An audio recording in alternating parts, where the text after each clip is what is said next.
It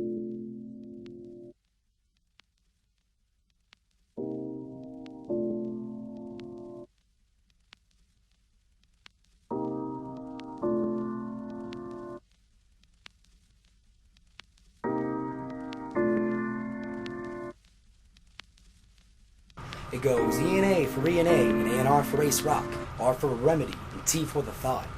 H for my heritage, and also cause I'm hotter. W troubles you, but for me it's because I flow like water.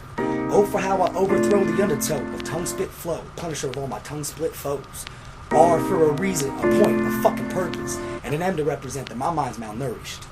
Now in a restless fit of desperation, he dove into a puddle, unaware of who's aware of where the puzzle pieces fit. Prepared to stare until he could remove the muzzle of the world and equipped to be at peace with it. The trouble started on a Tuesday and left him in a bruised way, usually just cruising away.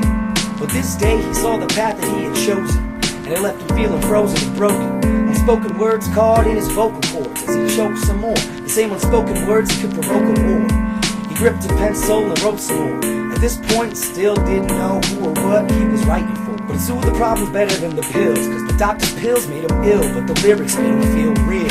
The notebook became a destination. The outside world was now a place for inspiration. Emotions became motivation to show the patient patience, and language became a math equation. Captivated by the way this past showed promise, he kept digging in the dirt until his work was viewed as honest. Headphones drilling sludge metal through his vessel, putting fire into the kettle so he could pluck the petals off the flowers in the dying meadow that were testing him. The same fucking meadow he invested in. Now somehow releasing all his monsters that were expressed within turned their backs on the boy and digested him. We found a crew with the view like he saw. They played the blues and did drugs, so life took a brief pause. But life is a seesaw, and Lucy is a cheap broad. You'll only make it alive bleeding from the paws. He caught himself red-handed with a weapon, his quest for answers turning in a different direction. Still writing, just with different intentions. Still writing, just in a different dimension. Just in a different dimension. Just in a different dimension.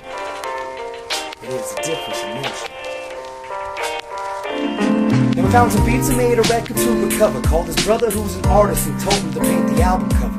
The other brother's a guitarist who's got his rhymes from the same mother. They live in different states but they texting to each other. His pops don't know what to think this time. He said we both build with our hands and I just need a mic in mine. He said that's fine and he called his son a rapping man. He told him it was hip-hop and he asked about his backup plan. Haven't got one, don't plan on getting one. I never saw a point in two if I've already got the one. Well, first the writing was sporadic, writing in the basement, all the thoughts from his attic, and it slowly made him manic. He started to panic, there was no way to counteract it.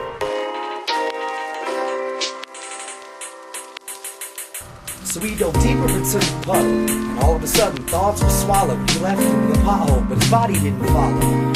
Fell through the basement, you could find his replacement in the cosmos. Now this boy has nothing left but his words. He's the only one that knows the sickness, so he's gotta find the cure. But it seems like songs aren't as pure as they used to be. Every song that showed life was now spoken like a eulogy. Now every facet seems plastic. He grabs at it, but he never quite grasps it. Tools are useful to every man except the man that crafted it. So he surpasses the work with a glass smirk, never fully understanding exactly what his words are worth. There's always a downside, we rarely see the perks. Buried his head in the clouds and his hands in the dirt. He caught himself with dirty fingernails. Everything he thought was right had seemingly failed. Both hands now impaled with nails. Now everyone sips what's left with their own nails. Soon there won't be nothing left of his tail. Soon there won't be nothing left of his tail. Soon there won't be nothing left of his tail. Now in a restless fit of carelessness, he climbed from out the puddle, unaware if the puzzle pieces fit. He saw the ways the connections tear and split, but this time he was aware of it. This time he was aware of it. This time he was aware of it. This time he was aware of it. This time he was aware of it.